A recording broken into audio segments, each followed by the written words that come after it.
Welcome to this explainer. Okay, if you've ever conducted qualitative research, you know this exact feeling.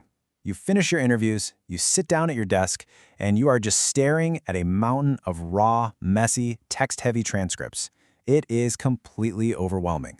So how do you take hundreds of pages of human conversation and turn it into rigorous, published academic theory? Well, the answer is qualitative coding.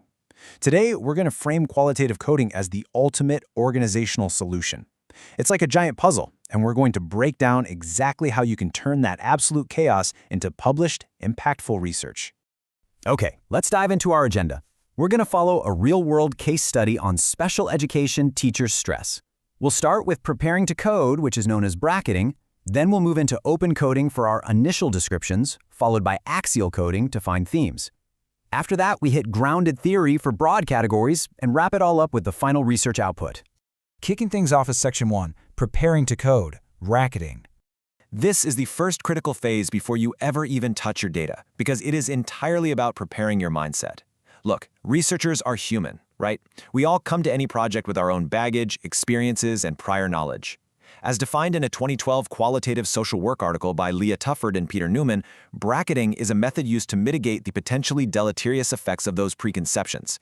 Basically, you got to actively check your assumptions at the door. If you don't, your own biases might unintentionally taint the entire research process and invalidate your findings. You are striving to hear the data, not just your own echo.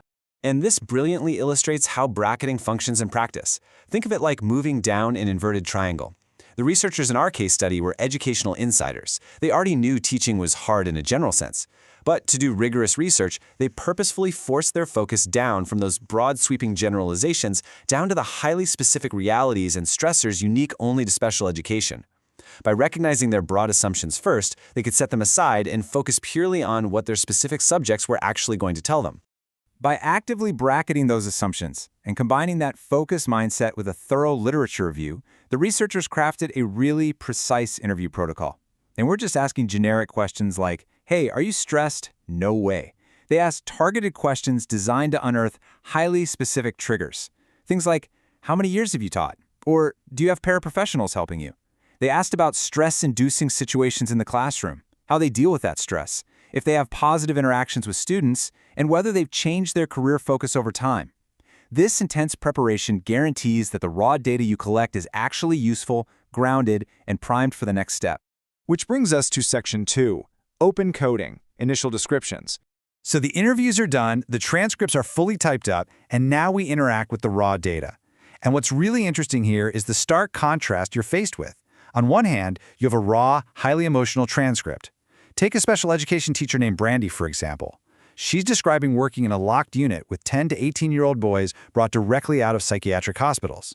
She explains that the doors were locked, the windows were barred, and they literally couldn't get out. It is heavy, deeply human, unstructured stuff. And on the other hand, a highly structured, completely blank coding spreadsheet. Your job in the open coding phase is to systematically bridge the gap between that complex human reality and that sterile spreadsheet without losing the truth of the participant's voice. So, how exactly do we tame that chaos? By following a strict mechanical procedure. First, you read over the assigned interview transcripts multiple times to truly absorb the context. Second, you start flagging and logging specific segments of text that relate directly to your research focus, in this case, moments where the teachers mention stress. Third, you add an open code to that segment. Think of this as a very short, punchy description of what you see in that specific text snippet. And listen, I cannot emphasize this enough. At this stage, you are only describing the text. You are not categorizing it yet, you're not interpreting it. You are simply summarizing what the participant literally said in their own words, just assigning a quick label so you can easily reference that exact thought later. Moving right along to Section 3, Axial Coding, Finding Themes. Once the raw data is completely openly coded, the ladder of abstraction begins to climb. Following this coding journey, we're moving away from the isolated individual stories and raw text snippets.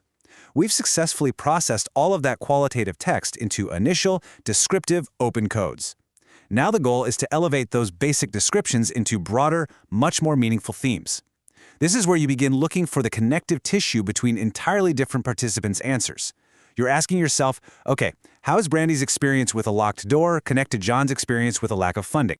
So the crucial point is that this phase requires a major shift in how you work. You're officially moving beyond basic text description and entering the realm of thematic analysis. First, you work individually to look at your massive list of open codes, and you attempt to provide an initial thematic label that groups similar codes together. But then, you have to step out of your academic silo. You reconvene with your research group, compare your proposed labels, and fiercely debate until you reach a consensus on a final axial code. This structured collaboration is absolutely essential. It's what brings true reliability and scientific rigor to qualitative research, ensuring the findings aren't just one person's isolated interpretation. And that takes us to Section 4, Grounded Theory, Broad Categories. We have officially arrived at the final, highest level of the qualitative data analysis process. This quote perfectly captures the essence of this complex stage. These highest-level codes serve to group the lower-level codes into large chunks with logical and related characteristics. Grounded theory is all about generating the absolute broadest categories possible from your data.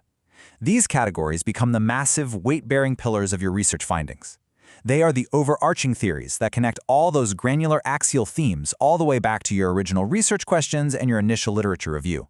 It's the magical moment in research where the whole shebang finally comes together.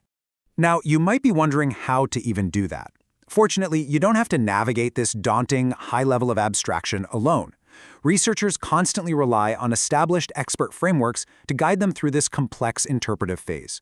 For instance, the workshop we're following specifically points to Roger Barnard's 2013 presentation on the grounded analysis of qualitative data, from coding to interpretation and explanation.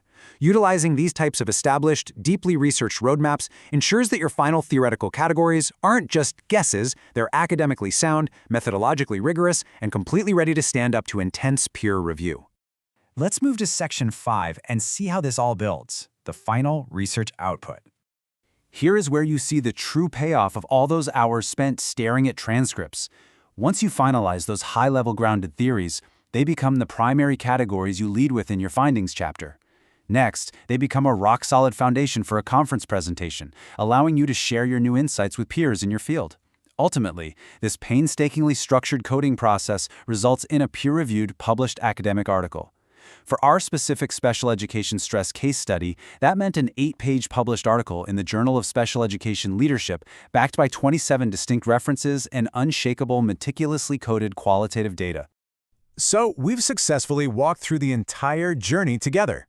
From bracketing your own assumptions at the very beginning, to describing raw, emotional transcripts with mechanical open codes, finding group consensus themes in axial coding, and finally, building broad, impactful categories with grounded theory. Now, I want to leave you with a challenge. How might you apply these exact qualitative coding techniques to organize and make sense of complex, unstructured data in your own field of study? Because once you truly master this process, chaos simply becomes the raw material for your next great insight. Thanks so much for joining me for this explainer, and keep learning.